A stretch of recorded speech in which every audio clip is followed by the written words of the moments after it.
21, versículo de número 28. Quantos acharam? Diga amém.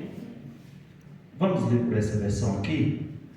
Mas, que vos parece?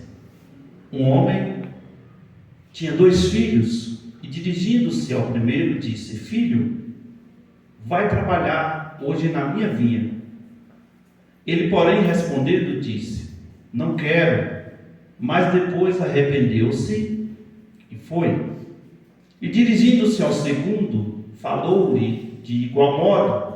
E respondendo ele, disse: Eu vou, Senhor. E não foi. Qual dos 2 fez a vontade do Pai? Disseram-lhe eles: O primeiro. Disse-lhe Jesus: Em verdade vos digo que os publicanos e as meretrizes entram adiante de vós no reino de Deus. Porque João veio a vós no caminho da justiça e não o creste, mas os publicanos e as meretrizes o creram. Vós, porém, vendo isso, nem depois vos arrependeste para crer. Amém? Senhor nosso Deus, eterno Pai, mais uma vez estamos diante da Tua Palavra e pedimos ao Senhor nesta hora que venha abrir a porta da revelação da Tua Palavra aos nossos corações. O Senhor já se faz presente neste lugar, porque já sentimos a Tua presença.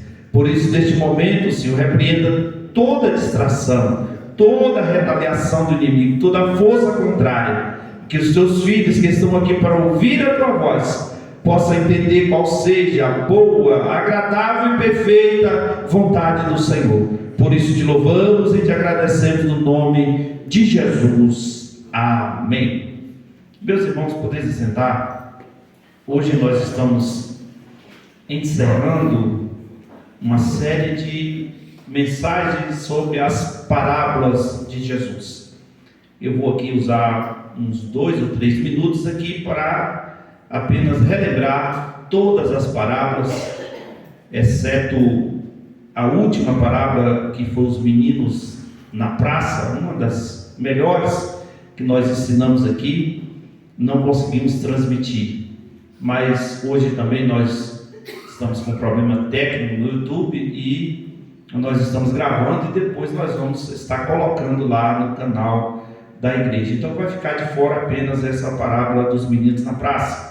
Mas nós falamos aqui, desde a primeira semana, sobre o samaritano. Falamos também sobre as 3 parábolas de Lucas 15, da ovelha perdida, a dracma perdida e o filho pródigo. Depois, as 10 virgens. A 4ª foi a parábola do semeador, e aqui nós falamos sobre os 4 tipos de solos, ali em Marcos capítulo número 4. Falamos das 3 parábolas, a candeia, a semente e o grão de mostarda. Na 6ª semana nós falamos sobre Simão, o leproso, o vaso ali de alabastro, que aquela mulher derramou sobre Jesus. Na 7ª, as 3 parábolas, o tesouro escondido, a pérola de grande valor e a rede lançada. A 8ª semana, a parábola do grande banquete de Mateus capítulo 22. A 9ª semana nós falamos sobre a parábola dos talentos. Na 10ª semana falamos sobre os 2 alicerces, Mateus capítulo 7, versículo 24 a 27. Na 11ª semana falamos sobre odres novos e vestes novas, em Mateus capítulo 9. 12ª semana, a figueira estéril, a geração da figueira. 13ª semana falamos da parábola do juiz iníquo e a persistência da viúva, com o paralelo do amigo importuno de Lucas 18:11. 14ª semana falamos sobre não olhes para trás, a parábola de Lucas capítulo 9.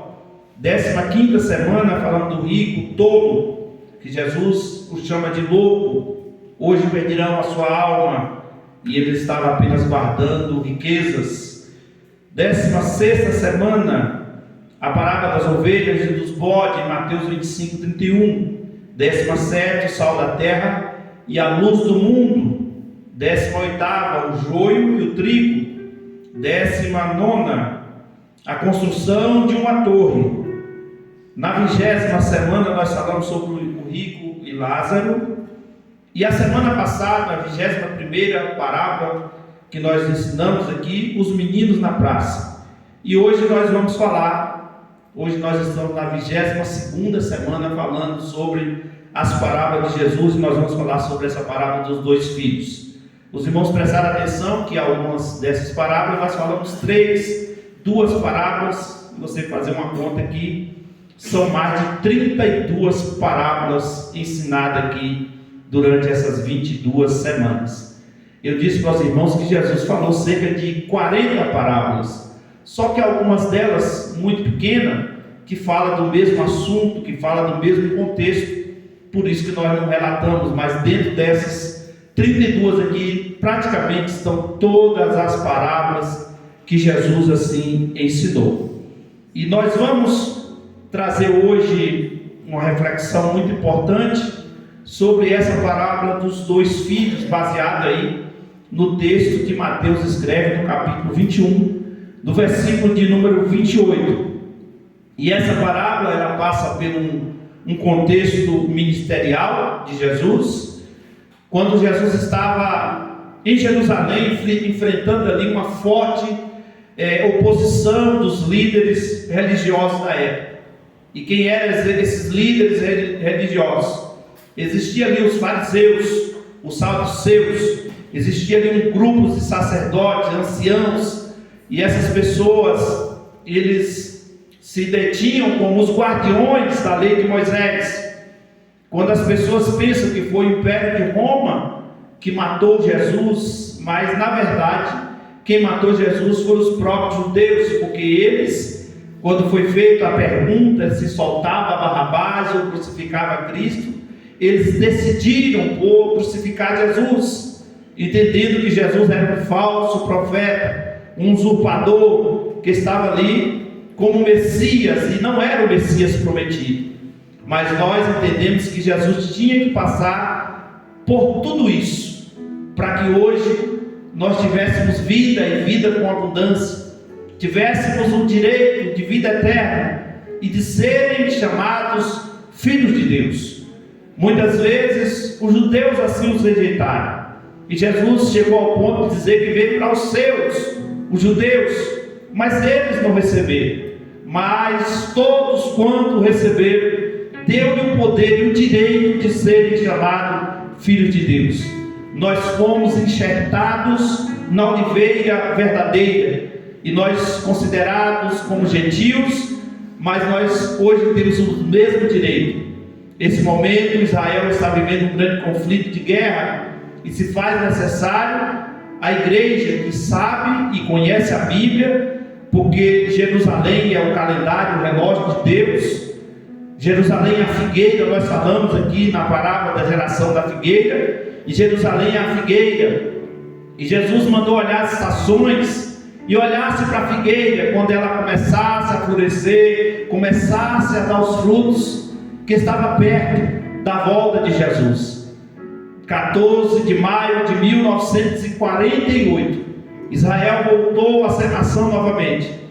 Israel, ao longo de seus tempos, foi destruído várias vezes, e agora algumas nações se levantam contra Israel.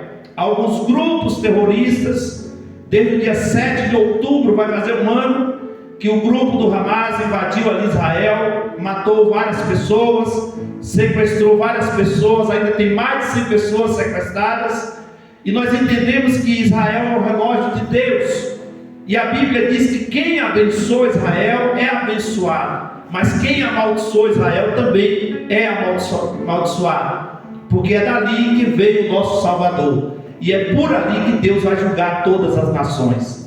As pessoas, hoje eu tenho conversado um pouco com o pastor Alderico sobre essa guerra que está acontecendo em Israel, e muitas pessoas que se preocupam, na verdade, Israel é protegida por Deus, mas todas as nações que protegem Israel é abençoada por Deus.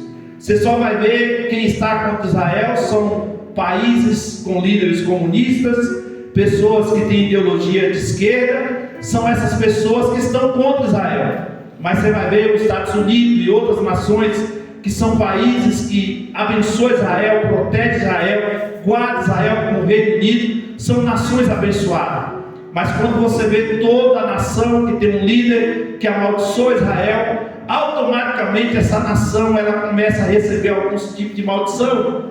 Nós oramos a Deus para que o nosso Brasil não seja impactado por isso, porque o Brasil, pela sua liderança, está se colocando, posicionando contra Israel neste momento. Mas nós sabemos que Israel é o calendário, o relógio de Deus, e nós, conhecedor da palavra, nós não podemos ficar atônitos sem entender o que está acontecendo. Mas nós, como servo de Deus, conhecedor da palavra, nós escolhemos o lado certo, que é estar do lado da palavra. Mesmo você, às vezes, tendo um pensamento diferente, mas a Bíblia, a palavra de Deus, nos diz: quem abençoa Israel é abençoado. E Jesus está aqui dentro de um contexto religioso, e esse contexto religioso, Jesus aqui vai ilustrar uma parábola para ilustrar a discrepância e a falsa aparência, a falsa obediência da sua liderança na época. Quem era a liderança? Os fariseus, os religiosos da época, os guardiões da lei de Moisés, homens como Nicodemos e outros que eram conhecedores da lei. Essas pessoas estavam esperando um rei, estavam esperando um Messias que ia libertar eles do Império Romano, que ia libertar eles direto do trono. Mas veio um homem simples, nascido numa manjedoura, uma família pobre, para entrar na cidade. Em vez de entrar na época dos carros melhores da época, se fosse hoje as limusines, ele escolhe um jumentinho para entrar na cidade, e eles falam: não é esse o rei que nós estamos querendo. Mas Jesus veio para mudar a história da humanidade, não só a história de Israel, mas Jesus veio para mudar a história da humanidade. Só que a religião da época estava cega, surda, muda. Por 400 anos Deus não manifesta mais usando os seus profetas, Deus não manifesta mais usando pessoas para falar àquele povo. Nós chamamos do período do silêncio de Deus, que na Bíblia e na teologia nós chamamos de um período interbíblico. Mas aqui Jesus está falando de um homem que foi levantado por Deus, por nome João Batista, que Deus levanta João Batista no deserto para pregar o que nós vamos aprender através dessa parábola: arrependimento, confissão de pecado. Nós falamos a semana passada sobre os meninos da praça, que Jesus também se refere a João Batista, que o povo não deu ouvido à voz do que clama no deserto, não deu ouvido também à voz de Jesus, que estava ali curando, libertando, transformando, abrindo os olhos dos cegos, fazendo os paralíticos andar, ressuscitando os mortos. Então eles estavam como que estavam cegos, não enxergava que realmente João foi levantado por Deus, Jesus foi levantado por Deus para trazer as boas novas de salvação. Então, que nós entendemos através desse contexto que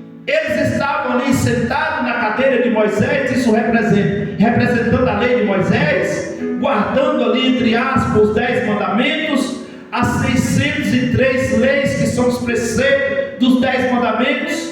Eles diziam para o povo o que tinha que fazer, mas eles mesmos não faziam. Jesus chegou ao ponto, se vocês olharem Mateus 23, de chamarem eles de hipócritas, porque eles pregavam uma coisa para o povo, mas na verdade não viviam nada daquilo. Eles eram bonitinhos por fora, mas Jesus disse para eles que eles eram como um sepulcro caiado, que é aquele sepulcro que faz bem bonito por fora, todo pintadinho por fora, com mármore, com tudo que tem de direito, mas por dentro não tinha nada vivo, estava tudo morto. Então Jesus veio para desmascarar uma religiosidade na época, que as pessoas viviam uma falsa aparência. E tem um teólogo francês por nome de Gerard Bassiré, que ele dizia assim: os personagens visados pela parábola são os religiosos, o sumo sacerdote, os anciãos da época, os líderes da nação, que consideravam os crentes praticantes, homens de Deus, que diziam sim, Senhor, mas quando João Batista ou Jesus convidavam para mudar o seu coração, mudar a sua vida, eles se entristeciam nas suas crenças, nas suas práticas. Eles falavam que sempre falavam de Deus, mas ficava longe da vinha. E Bessier continua dizendo: e outros, os cobradores de impostos, as prostitutas, certamente, que não são os pilares da igreja, não são os pilares do templo, pela sua reputação deplorável, não são praticantes, mas na realidade, muitos deles acolheram a novidade de João Batista e de Jesus. Esses descrentes, distantes de uma religião rígida, estão prontos a tornar o caminho novo. O teólogo francês Gerard Bassiret, ele faz uma colocação aqui, que Jesus faz 2 pontos aqui, dizendo que um primeiro filho, e aqui entra o contexto da parábola, de um pai que tinha 2 filhos, e o pai tinha uma vinha, irmão Miguel, e convida os 2 filhos para trabalhar. Esse primeiro filho chega para o pai e diz assim: eu não vou, o senhor pode arrumar quem o senhor quiser para trabalhar, porque eu não estou pronto para trabalhar. Mas o segundo filho, ele disse para o pai: pai, deixa comigo que eu vou, pode contar comigo.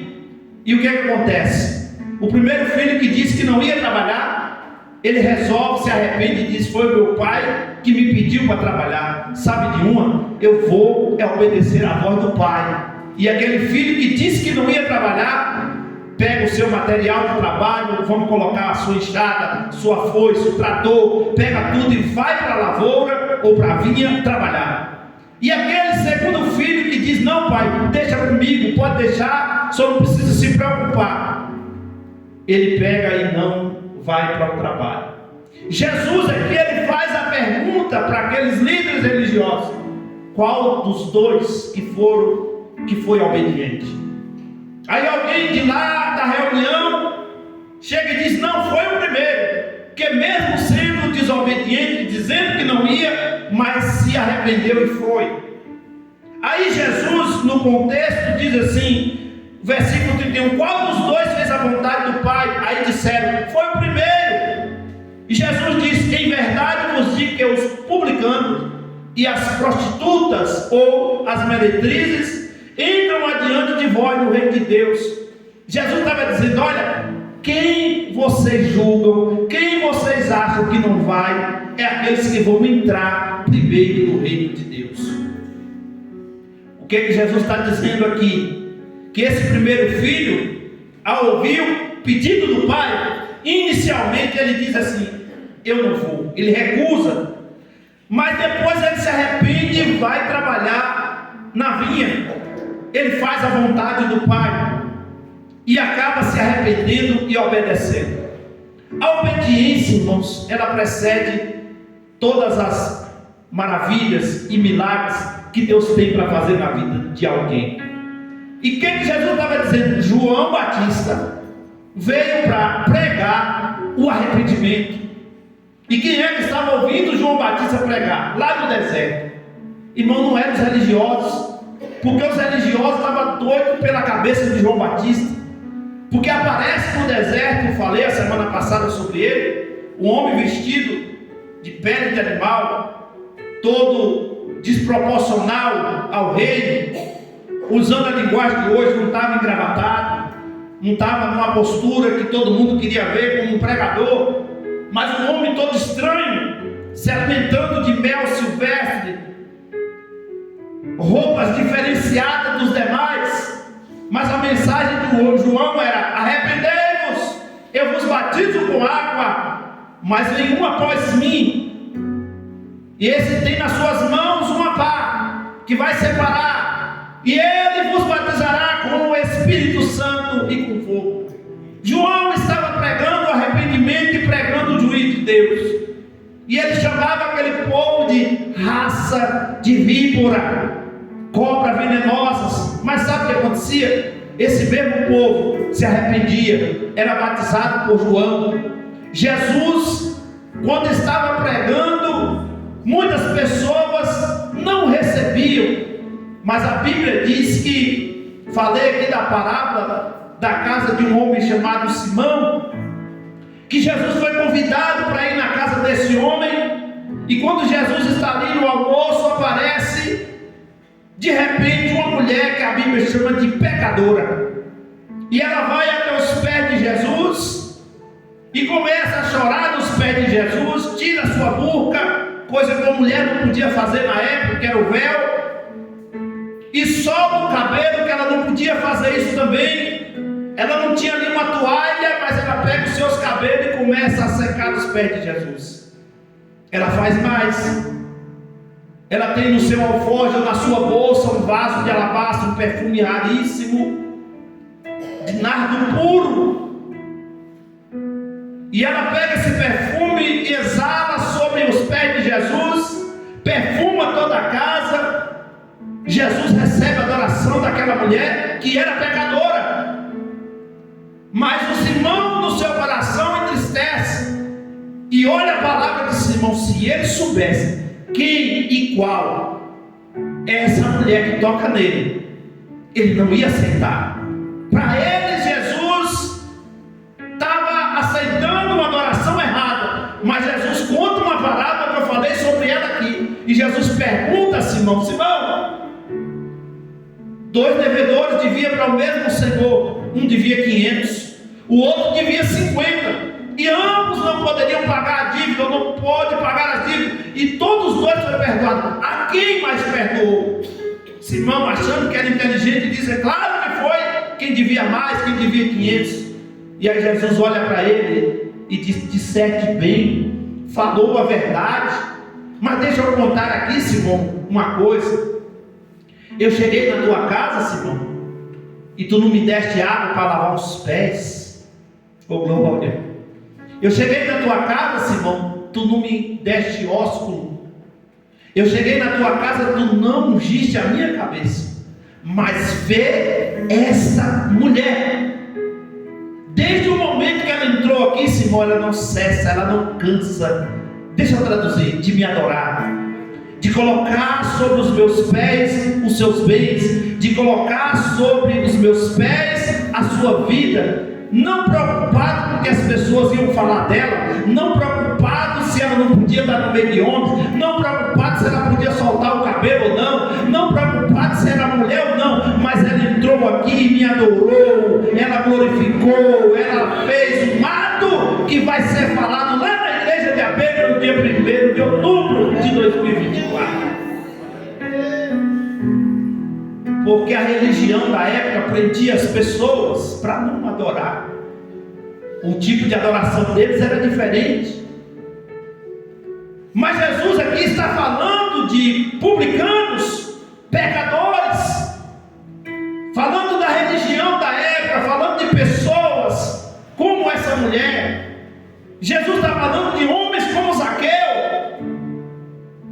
que era chefe dos publicanos, cobrador de impostos. Quem era os publicanos, pastor? Publicanos eram homens judeus que se rendiam a Roma e cobravam impostos dos seus próprios irmãos. Eram as pessoas mais odiadas que tinha dentro de Israel, porque para Israel esse era um homem falso que se vendeu para cobrar impostos dos seus próprios irmãos. E se o povo tinha raiva de cobrador de imposto, como Mateus, o escritor desse livro, que também é chamado de Levi, era cobrador de imposto, imagine do chefe deles.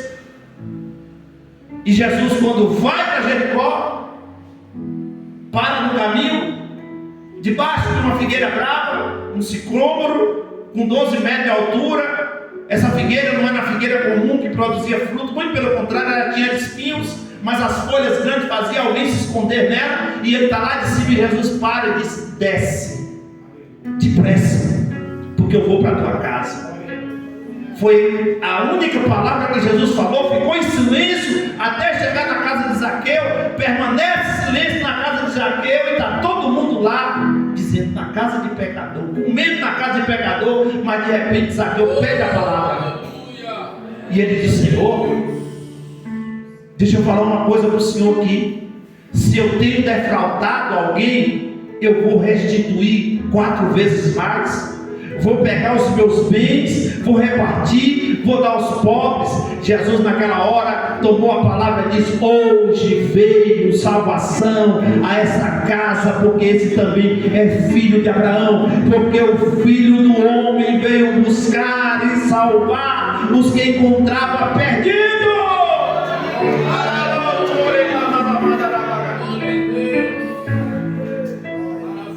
Jesus está dizendo que os filhos arrependidos têm o direito de permanecer no reino. Os filhos que se arrependem. E João pregava a mensagem de arrependimento. Jesus pregava a mensagem de arrependimento. Só que eles não entendiam, porque eles não queriam um rei dessa forma. Eles não queriam um sacerdote dessa forma. Deixa eu falar uma coisa para os irmãos aqui. Jesus era mestre. E todo mestre em Israel eram os alunos que escolhiam ser aluno daquele mestre. Quando a pessoa se tornava mestre, os alunos diziam: eu quero seguir esse mestre, porque ele tem alguma coisa para me oferecer. Só que Jesus, quando se tornou mestre em Israel, deixa eu explicar uma coisa para os irmãos. Uma criança, quando ele tinha 13 anos, ele era apresentado aos mestres de Israel, e os pais ensinavam dentro de casa a Torá, a lei de Moisés, o Pentateuco, os 5 primeiros livros, Gênesis, Levítico, Número, Deuteronômio. Ensinavam para essa criança, e eles tinham que citar aquilo diante dos mestres. E quando eles citavam, o mestre dizia: esse menino é bom, esse menino vai estudar, porque futuramente ele vai ser um mestre em Israel. Nicodemos era um mestre. Só que Jesus, ele se apresenta aos 12, um ano antes. Ele chega diante dos mestres e passa ali 3 dias. Porque Jesus não só falou o Pentateuco, mas Jesus falou sobre os profetas, maiores, menores. Jesus falou sobre os livros poéticos, que são salmos, cantares, eclesiásticos. Jesus falou sobre todo o Antigo Testamento, que alguém olha e fala: esse menino é diferenciado. E ele passa 3 dias, Maria e José preocupados. De repente Jesus disse que estava cuidando dos negócios do Pai. Aí alguém fala: pastor, mas não era com 12, com 13, por que Jesus foi com 12? A resposta que eu tenho, irmãos, é que Jesus sempre chega antes. É só isso. Jesus se apresentou antes dos pais se apresentar, porque Jesus não estava aqui para fazer a vontade de Maria e de José, ele estava para fazer a vontade de Deus. Ele diz: eu estou fazendo a vontade do meu Pai. E o Pai que ele estava dizendo ali não era José, era o Pai Celestial, Deus Todo-Poderoso. Pronto. Aí dos 12 aos 30 some Jesus, ninguém veio falar. E alguém me perguntou o que Jesus estava fazendo dos 12 aos 30. Eu falei: estava vivendo, estava trabalhando na carpintaria de José, estudando. Ué, pastor, como que ele estava estudando? Ninguém era chamado de mestre em Israel sem ser mestre. E até as pessoas que passavam diziam: mestre, rabi, rabone, que é a mesma coisa, mestre. Então até as pessoas reconheciam que Jesus era mestre. E quando Jesus completa 30 anos, Jesus vai até João para começar o ministério. Falei sobre isso aqui também. E quando Jesus é batizado, ali começa o ministério de Jesus. E era os alunos que escolhiam seus mestres, mas a Bíblia diz que foi Jesus que escolheu seus discípulos. E ele mesmo diz: não foi vós que escolheste a mim, foi eu que escolhi a vós. Aí alguém pode dizer: Jesus escolheu errado, porque Jesus escolheu Judas. Não, a escolha de Jesus foi certa. Eu vou trazer um estudo aqui, uma hora, sobre as 12 características dos 12 apóstolos. E você vai identificar que em nós tem todas elas. Ou você nunca negou Jesus, ou você nunca traiu Jesus, ou você nunca abandonou Jesus, ou você nunca deitou no peito chorando como João. Então todos eles têm características que tem em nós. É por isso que nós somos discípulos, que somos seguidores ou pequenos Cristo. Nós seguimos a Ele porque somos chamados por Ele. Ele que nos escolheu. líderes da época ficavam malucos, sem saber o que fazer com esse mestre. Porque Jesus, irmão, essas parábolas eram exatamente o nome deles. Jesus está falando aqui com líderes religiosos. Aqui é um professor falando para outro professor. É alguém que estava ali somente para investigar e saber da religião. Alguém dizia: eu sou crente porque eu ando tudo certinho. Eu sou crente porque eu sou melhor do que os outros. E Jesus pega aqui agora e diz aqui: olha, os publicanos e as prostitutas, a meretriz aqui é prostituta. Acerta o caminho primeiro do que vocês. Jesus está falando assim: olha, se vocês não querem, eu vou pegar lá fora os alcoólatras, eu vou pegar lá fora as prostitutas, eu vou pegar lá fora os rejeitados, os abandonados. Cadê aqueles que foram rejeitados, abandonados no dia que Jesus achou? Eu estou aqui, você está aí, porque para o mundo você não valia nada, mas um dia Jesus te encontrou, Ele te achou, te deu um novo nome. Alguém dizia: é um cachaceiro, hoje te chama de irmão. Alguém dizia: é uma prostituta, hoje fala: é uma irmã. Alguém dizia: você não presta, hoje está lá na igreja, adorando, glorificando e exaltando o nome do Senhor.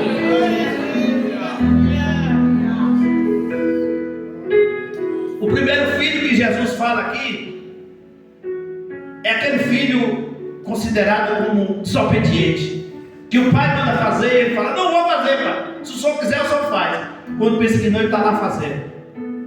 Aí o pai olha, mesmo o pai chateado porque a primeira resposta foi negativa, mas ele olhou assim: não é o meu pai que está pedindo.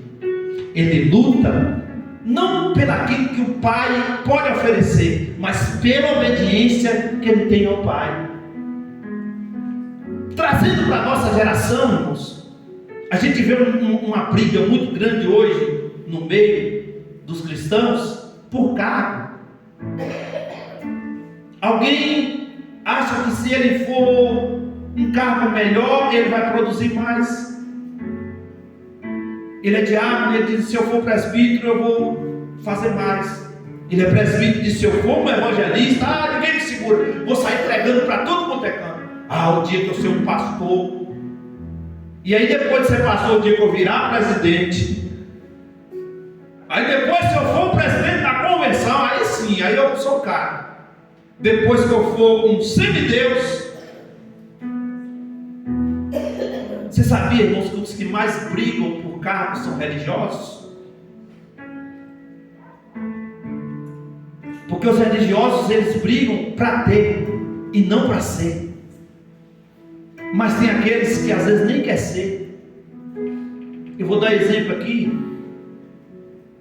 Saulo de Tarso. Ele falou: tem um grupo de crente aí que está pregando tudo errado, e se vocês me derem uma carta aí, eu vou matar isso tudo. Ele estava na morte de Estevão, no apredejamento, e ele monta no seu cavalo. Se hoje seria um carro protegido, com vários seguranças à sua volta, que testemunharam quando ele caiu do cavalo, e que Jesus falou só com ele. E ele pega a carta e potoca, está indo na direção de Damasco. De repente, irmão, parece uma luz na frente dele, mais clara do que o sol do meio-dia. E a voz dizia: Saulo, Saulo, por que tu me persegue? Cai do cavalo, e só ele escuta a voz, só ele vê o clarão, e ninguém entende o que está acontecendo à sua volta. E ele vai para uma casa de um homem, e quando ele chega nessa casa, Deus dá a revelação e diz assim: olha, vai lá e ora por ele. Já tinha 3 dias que ele estava cego, sem comer, sem beber, e orando a Deus. Escutou a voz de Jesus, ali mesmo ele já ficou crente, e 3 dias depois foi consagrado. Ué, pastor, foi? Está na Bíblia, irmão. A convenção rápida e consagração rápida. Porque Deus falou, quando falou que era Saulo, Saulo, não vou não. Aí Jesus falou: vai que ele é para mim um vaso escolhido. Se é vaso escolhido, Senhor, botou a mão na cabeça, consagrou Paulo, Saulo virou Paulo, e dali, irmãos, Paulo já saiu transformado. Na verdade, ele não foi ali porque ele queria ser o apóstolo gentil. Ele foi ali para perseguir, mas Deus tinha um plano na vida dele, mudou a história dele e fez dele o maior apóstolo do Novo Testamento. 26 livros do Novo Testamento, 13 foi ele que escreveu, e ainda tem aos Hebreus, escritor aos Hebreus, que alguém disse que foi Apolo. Eu digo eu e não o Senhor. Eu acredito que foi Paulo. Alguns teólogos dão Apolo, até para Lucas, alguém por Lucas segredo e tal, mas eu acredito pelas coisas que está escrito ali, pelas epístolas, eu particularmente, eu penso, eu digo que foi ele, mais da metade.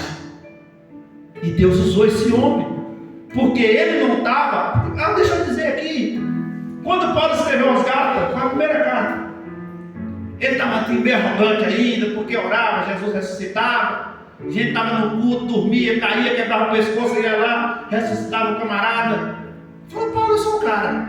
E ele começou: eu, apóstolo do Senhor, não foi consagrado por homem, foi ele que me derrubou do cavalo. E começou a se exaltar.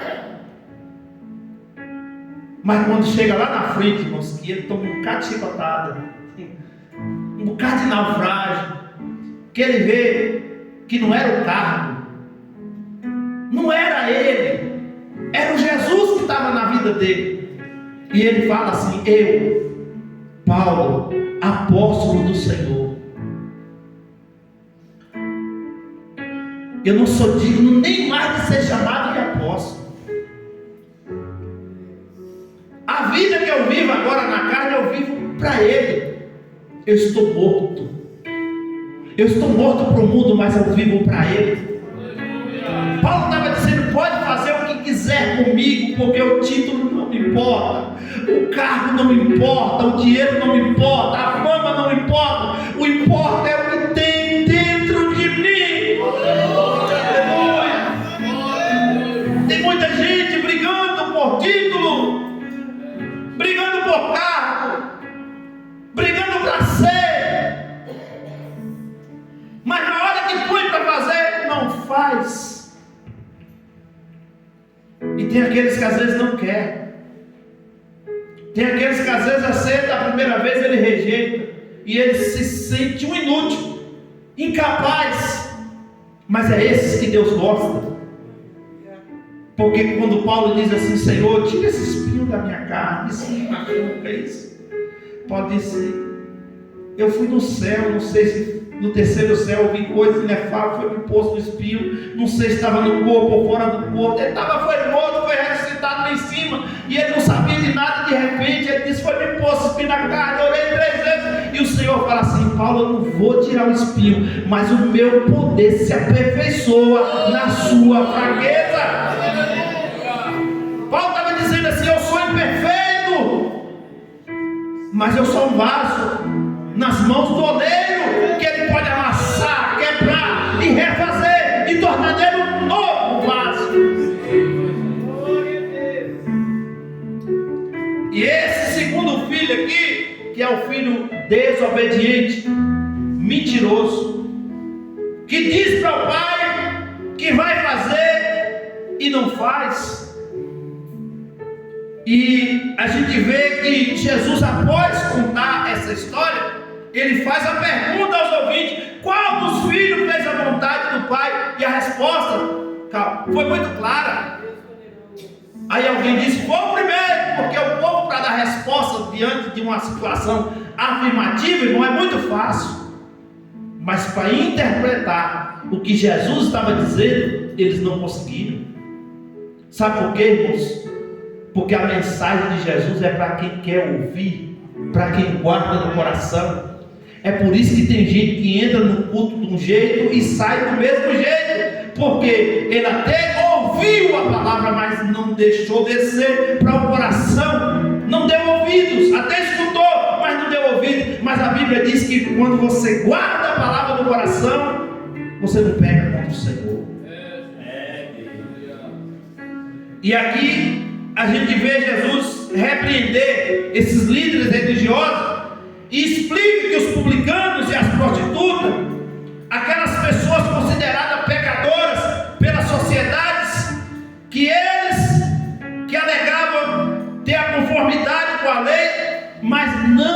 demonstrava o arrependimento. E é interessante porque aqui eu vejo 4 requisitos necessários para o arrependimento, ou para absorvermos algumas lições práticas, para a importância da obediência real, porque Jesus está pregando aqui sobre a obediência. E o primeiro é ação, o segundo é mudança de comportamento, o terceiro, reconhecimento dos erros, e o quarto, voltar para Deus e fazer a sua vontade. Deixa eu dar um exemplo aos irmãos. Jesus chega diante de um poço, capítulo 4 de João, meio-dia. O discípulo entrou em Samaria para comprar comida. E eu gosto do texto, irmão Miguel, Luciano, que a Bíblia diz assim: e era necessário passar por Samaria, se quisesse, porque tinha outro caminho. Mas o propósito necessário ali é porque Jesus queria que a mensagem do reino chegasse em Samaria. E o discípulo que entrou em Samaria para comprar comida não pregou para ninguém, não falou de Jesus para ninguém, nem na padaria que eles entraram para comprar pão, comprar alimento. Ele falou: tem um homem ali no poço ali que é o Jesus de Nazaré. Nem isso eles falaram, ficaram quietos. Mas a Bíblia diz que aparece ali uma mulher que já estava no 6º relacionamento. Ela foi repudiada 5 vezes. Carta de repúdio ela recebeu 5 vezes dos maridos que ela teve. Outro dia eu falo sobre o que é isso, repúdio. E o 6º que ela estava não era marido dela, era amante. E chega ali um 7º homem na vida daquela mulher, e ele olha para ela e diz: dá-me de beber. Aí ela vai confrontar Jesus. Eu estou falando de ações, mudança de comportamento, reconhecimento de erro e voltar para fazer a vontade de Deus. Você precisa dar uma mensagem de 1 hora só para falar sobre isso. Aí ela olha para Jesus e fala: se tu soubesse com quem tu fala. Ela está dizendo: eu sou uma mulher rejeitada pela sociedade, rejeitada pelas outras mulheres. O horário de pegar água é de manhã, no pôr do sol, e eu estou vindo agora, porque na hora de manhã, se eu vir, eu tomo uma surra das outras mulheres. Eu não posso vir essa hora, a lei não me deixa nessa hora. Eu estou vindo meio-dia com o sol quente, carregar um pano na cabeça, mas eu estou aqui porque eu sou rejeitado. E Jesus: se tu soubesse quem te pede de beber, Ele te daria água viva e brotaria dentro de ti uma fonte. Ela estava no poço. Jesus estava dizendo: se tu tem poço, tem a fonte. Se tu tem a água que mata a sede, eu tenho a água que te dá para a vida eterna. E ela olha para Jesus e falou assim: então me dê, papai, dessa água. Me dê dessa água, porque eu não quero voltar aqui mais. Aí Jesus agora, eu vejo aqui, irmão, 3 coisas: encontro, confronto e salvação. Aí Jesus olha para ela: vai chamar teu marido.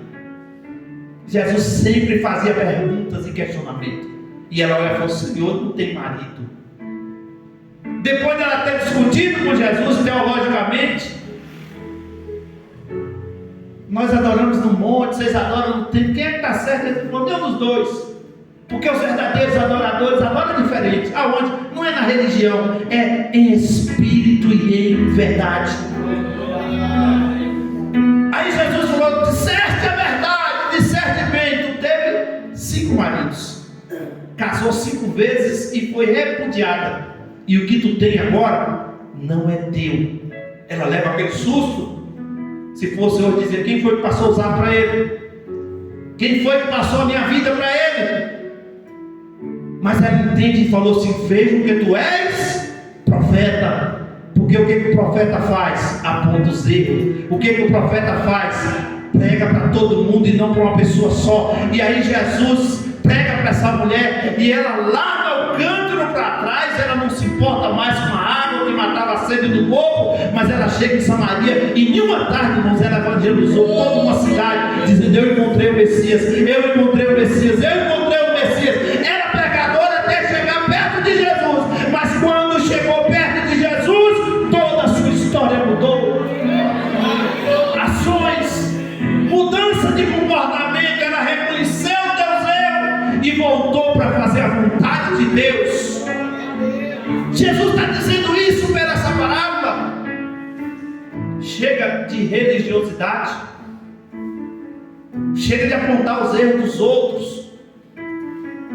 Jesus está procurando uma geração, irmãos, que abrace, não os erros, porque Jesus nunca apoiou o erro de ninguém. Todas as vezes que Jesus encontrou um pecador que se arrependeu e salvou ele, mas todas as vezes que Jesus encontrou um pecador e não se arrependeu, Jesus diz assim: é mais fácil passar o camelo no fundo de uma agulha do que um rico avarento, presunçoso, mentiroso entrar no reino dos céus. Todas as vezes que Jesus encontrou um pecador e disse: Rei, lembra de mim quando entrares no teu reino, Jesus falou: hoje mesmo estarás comigo no paraíso.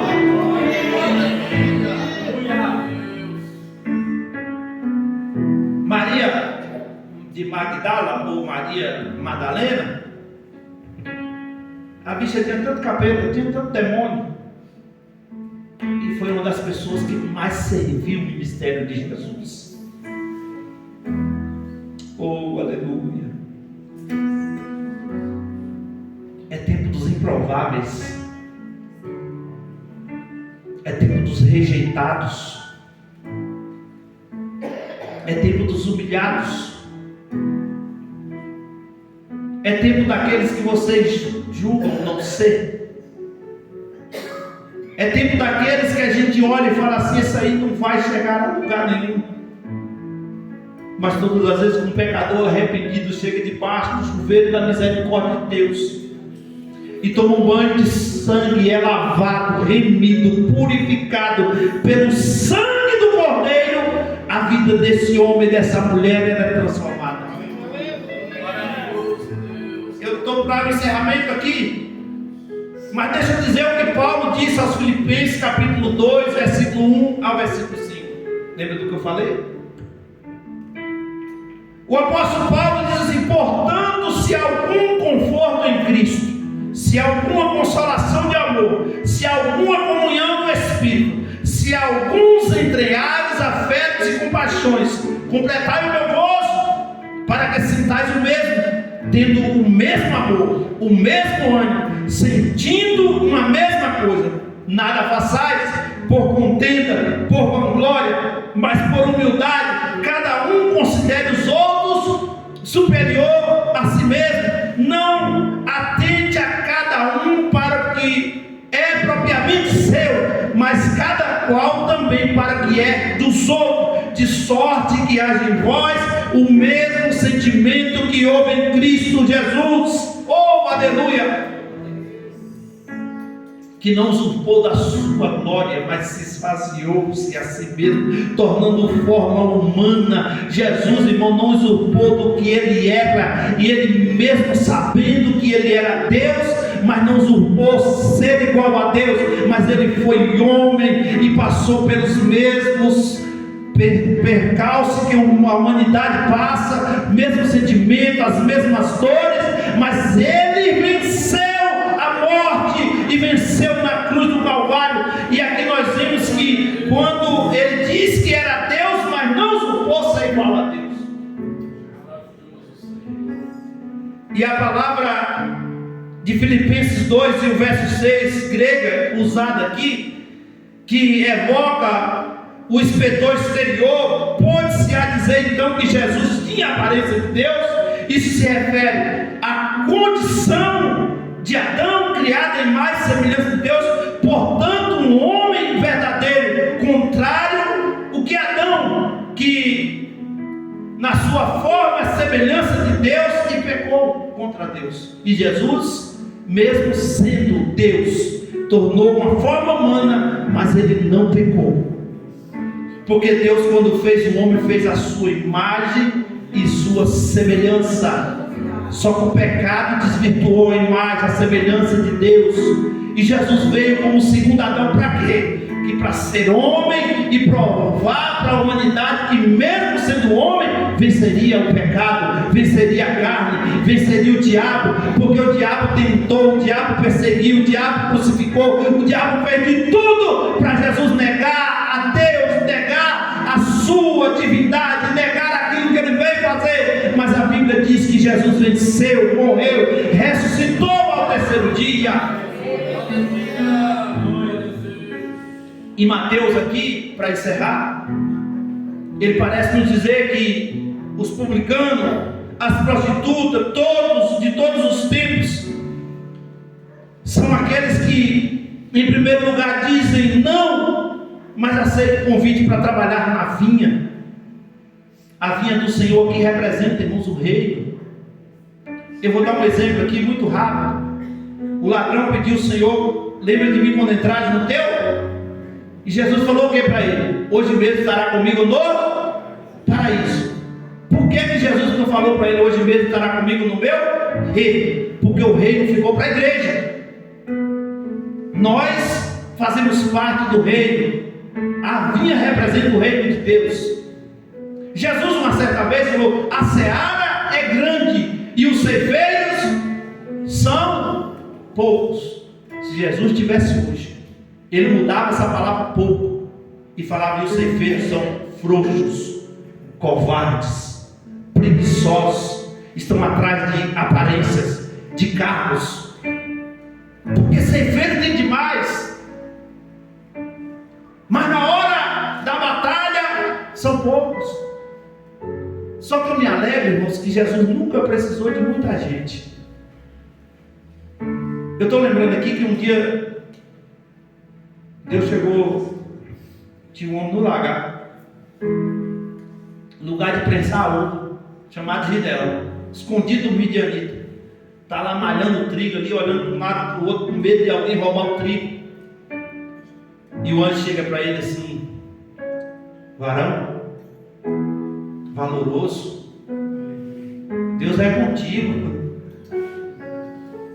Ele fala assim: Deus é comigo? Não. Se ele fosse comigo, eu sempre disse que Deus chama os improváveis. Se ele fosse comigo, eu não estava aqui, ó. Não, mas Deus te escolheu. Não tem jeito, não, eu sou o menor. A minha família é a mais pobre. E aí Deus fala com ele: mas é você que Deus vai usar para libertar o povo. Senhor, já que é o Senhor, deixa eu fazer uma provazinha aqui. Eu vou botar uma lã aqui. E se essa lã amanhecer toda ensopada, o chão seco, eu sei que o Senhor está comigo. Aí Deus: tá bom, pode fazer prova. Aí a lã amanhece toda ensopada, o chão seco. Aí ele fala assim: não, deixa eu fazer o contrário agora. Se o chão estiver molhado e a lã estiver seca, eu sei que o Senhor está comigo. E Deus faz a vontade dele. E aí Deus fala assim: canta um hino, vai para o monte, convoca o povo, toca o chofar, chama os homens dessa cidade e convoca. Sabe quantos que vieram, Cacá? 32 mil. Para vir veio um monte. Aí Deus olhou e falou: leva esse povo, e diz assim: os que forem covardes, volte. Sabe quantos voltaram? 22 mil. Aquele hino que fala que foi 20 mil está errado, viu? Quem escreveu não conhece a Bíblia. Foi 22 mil. E 22 mil voltaram para casa e ficou Gideão com 10 mil. Gideão falou: rapaz, tem muita gente, que beleza. Aí Deus falou: leva para a beira do rio. Aquele que botar água na mão e botar na boca, separa para um lado. Que botar água na boca igual cachorro, separa para o outro lado. 9.700 lamberam água igual cachorro. 300 botou água aqui, ó, na boca. Aí Deus falou: esses 300 aqui é obediente, é vigilante. E Gideão, pensando que Deus tinha separado os 9.700, e Deus fala para Gideão: é com esses 300 aqui que você vai vencer. Oh glória, não dá mais tempo, mas vocês conhecem a história, sem usar uma faca, sem usar um canivete, sem usar um tirico, sem usar um badoque, sem usar uma flecha, só no grito da vitória. Oh meu Deus, pelo Senhor, por Gideão, pelo Senhor, por Gideão. Foi o único que cantou, e de repente Deus venceu a guerra. Então Deus nunca precisou de muita gente, mas Deus conta com aqueles valentes, Deus conta com aqueles que são obedientes, Deus conta com aqueles que não se renderam o sistema, Deus conta com aqueles que se levantaram diante do pecado, diante da dificuldade, e dizem que aqui eu sou falho, eu sou fraco, Senhor, eu sou humilhado, rejeitado, mas se o Senhor me escolheu, eis-me aqui. Devemos adotar esse comportamento dos pequenos. E aqui vem a inclusão, irmãos, isso é lindo. Nós estamos num mundo hoje que tudo é inclusão. E até a igreja tem que aceitar tanta coisa, porque não é tempo de inclusão. Inclusão naquilo que a Bíblia diz que é pecado, não é inclusão. É imposição e aceitação do pecado. Incluir os rejeitados é uma coisa, aceitar o pecado deles é outra. Todas as pessoas que chegou até Jesus, que se arrependeu, foi transformado. Venha como estás. Mas você não permanece do jeito que está, porque quem entra na presença dele, uma vez que é salvo, automaticamente ele muda a sua conduta, muda a sua ação. Pecadores arrependidos por meio do arrependimento. E por último, aqui nós vemos algumas coerências, e eu quero tirar 3 lições de aprendizado aqui. Por último, primeiro, a coerência entre as palavras e a ação. Porque a hipocrisia, irmãos, hipócrites, que vem da palavra grega, que significa ator. A hipocrisia, irmãos, é muito interessante, porque a hipocrisia, a pessoa vive uma coisa, fala uma coisa e vive outra. E Jesus está falando com um grupo de religiosos hipócritas. Tinha aparência de crente, falava como crente, tinha a lei de Moisés, mas por dentro, irmãos, eram uns cães. Isso é natural acontecer no meio do povo. São lobos travestidos de ovelha. São alguém que usa o nome de Deus, prega no nome de Deus, expulsa demônio no nome de Deus, fala língua estranha, como é estranha mesmo. E tem profeta para tudo quanto é gosto hoje, tem igreja para tudo quanto é gosto hoje, mas é uma hipocrisia terrível. Mas a coerência entre ações e palavras. Não adianta você falar uma coisa e fazer outra. Lembra daquele tempo antigo que o pai dizia assim: faça o que eu mando e não faça o que eu faço. Botava um charuto na boca, um cigarro e uma cachaça, dizia para mim: se tu beber, se tu fumar, tu apanha. A gente ganha pelo exemplo. Não é o que você fala, é o que as pessoas veem em você. Então, coerência entre ações e palavras, sem hipocrisia. E um convite à humildade e arrependimento. Jesus está usando a palavra dizendo: seja humilde, seja arrependido. Porque aquele filho que disse que não ia fazer e fez, Jesus falou: esse primeiro que disse que ia fazer e não fez, esse aí é rejeitado. Mas aquele que disse que não ia fazer, mas ele arrependeu, voltou atrás e fez, esse é coerente, esse é humilde, voltou atrás. Eu podia fazer um paralelo aqui dos 2 filhos, né? Do filho pródigo e do filho da casa, que eu preguei na parábola também. Mas depois você vai lá e assiste a parábola do filho pródigo. Porque um estava dentro de casa e falou assim: eu estou aqui todo tempo, tu não mata um cabrito para mim. O pai está dizendo: tu tem cabrito, tu tem vaca, tu tem roupa, tu tem tudo, e não aproveita da casa. Esse meu filho estava morto, se arrependeu, confessou seus pecados, aí vestiu uma roupa nova, um anel novo, uma sandália nova, um cinto novo, porque esse meu filho estava morto. Mas ele provou a oração dele: levantar-me-ei e irei ter com meu pai, peguei contra o céu, peguei contra ti, não sou digno de ser chamado teu filho, eu quero ser empregado. E o pai disse: para amigo eu dou presente, para empregado eu dou salário, mas para filho eu tenho herança. E disse: tu não vai ser empregado coisa nenhuma, tu vai ser de volta ao meu filho. Isso é reconhecimento, humildade. Terceiro, reconhecimento da necessidade de uma transformação pessoal. Seja você o que você deseja nos outros. Porque muitas vezes nós desejamos nos outros aquilo que não somos. Queremos que as pessoas façam por nós aquilo que a gente nunca fez por ninguém. Aí alguém me diz assim: eu não recebo uma visita. E tu visita quem? Ninguém ora por mim. E tu ora por quem?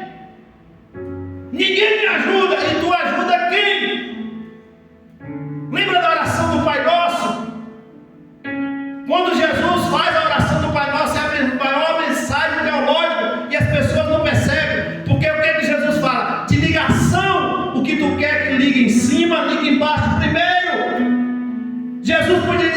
no céu como na terra, mas ele diz assim na terra como no céu.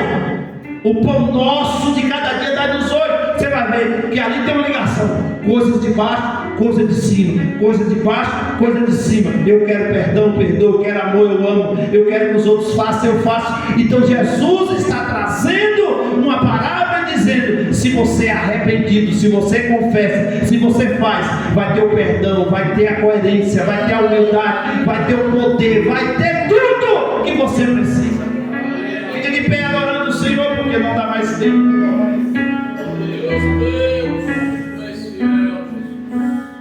E eu quero agradecer ao Senhor por esta série de mensagens,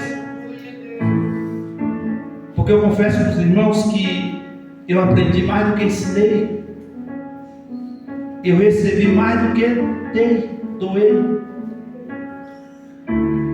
porque quando o canal do céu é aberto, ele tem uma passagem.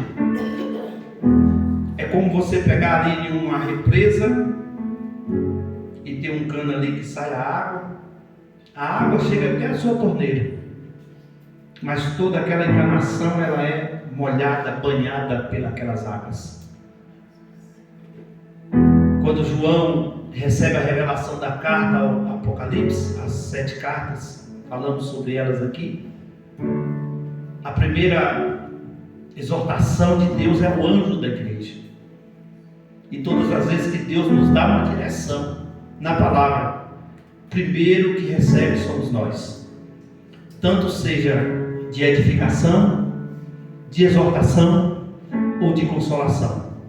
Se porventura Deus te exortou, Deus te consolou e te edificou, isso prova que Deus fez isso comigo também.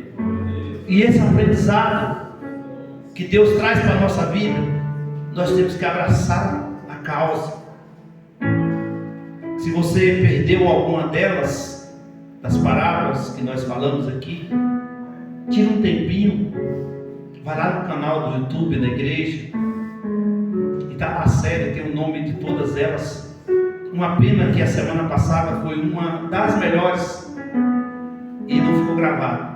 Mas quem estava aqui a semana passada? Você que estava aqui viu do que Deus fez, porque é assim que Deus faz. Toda mensagem de Deus é inédita. Ah, pastor, mas está na Bíblia já escrito. Estou falando a mensagem que Deus traz através da mensagem que está escrito. O povo, quando estava no deserto, a comida que ele comia hoje não podia guardar para amanhã não, porque apodrecia e perdia. A comida de hoje serve para hoje. Quinta-feira tem mais. É por isso que nós devemos estar na presença de Deus, porque Deus, no de repente dele, Ele faz coisas maravilhosas. E eu quero agradecer a Deus pela vida da igreja, pela vida dos irmãos. Tem irmãos aqui que a gente consegue identificar, não perdeu, todas as terças-feiras estão aqui adorando. Temos que chega um pouco atrasado, mas vem para participar do banquete do Senhor, e nós vamos continuar. Terça-feira que vem nós vamos começar uma outra série, e nós vamos só falar na terça-feira. Nós vamos começar uma série de mensagens aí, e Deus está me dando a direção, e talvez essa série de mensagens que vai começar na terça-feira, vai sair um livro, que eu já estou há alguns dias estudando, fazendo algumas anotações, alguns rascunhos, e quem sabe, Deus está ardendo no meu coração, e se o Espírito Santo me permitir e me conceder, terça-feira eu vou começar a falar sobre um assunto que é muito bom, que está ardendo há alguns anos no meu coração, e eu acho que chegou a hora de eu trazer esse assunto em uma série de mensagens, deixar isso gravado e, se possível, deixar escrito para as próximas gerações. Ore ao Senhor, peça ao Senhor para nos dar assim a sua direção. Pai, eu peço a tua bênção sobre a vida da tua igreja. Ora, Bancho.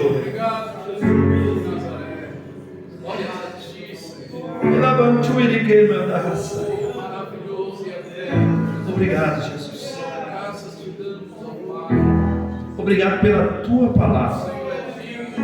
Eu sei das minhas fragilidades, Eu reconheço que nada tenho, nada sou. Mas o Senhor tem sido bondoso, zeloso com a tua igreja, para comigo. E eu quero ser grato ao Senhor nesta noite, por tudo que o Senhor tem me dado, tudo que eu tenho recebido do Senhor. E eu prometo que continuarei sendo fiel ao Senhor, à sua palavra. Não serei covarde de não transmitir aquilo que o Senhor colocou nos meus lábios. E eu te peço no nome de Jesus, que cada semente, Senhor, que foi lançada através dessa palavra, através das parábolas e dos ensinamentos que o Senhor tem dado a esta igreja, a este povo, as pessoas que nos assistem, que o Senhor possa fazê-las produzir, crescer, e que venham os frutos pelo qual o Senhor tem enviado aos nossos corações. Eu te peço e te agradeço em nome de Jesus. Que o amor de Deus, nosso Pai, a graça de nosso Senhor Jesus Cristo, a doce consolação do Espírito Santo, sejam com todos que aguardam a volta do Senhor, e com alegria todos possam dizer: certamente que a bondade e a misericórdia me seguirão todos os dias da minha vida, e habitarei na casa do Senhor por longos dias. Amém. Amanhã estarei ali na congregação de ouvir o culto da palavra, e quinta-feira é o culto da vitória. Convide uma pessoa, alguém, para estar aqui quinta-feira. Se perceber que tem algum irmão que não está vindo para a igreja, convide ele também para estar aqui na quinta no culto da vitória. ADA 2024, Igreja Avivada e Discipulada para o Arrebatamento. amém? Deus abençoe.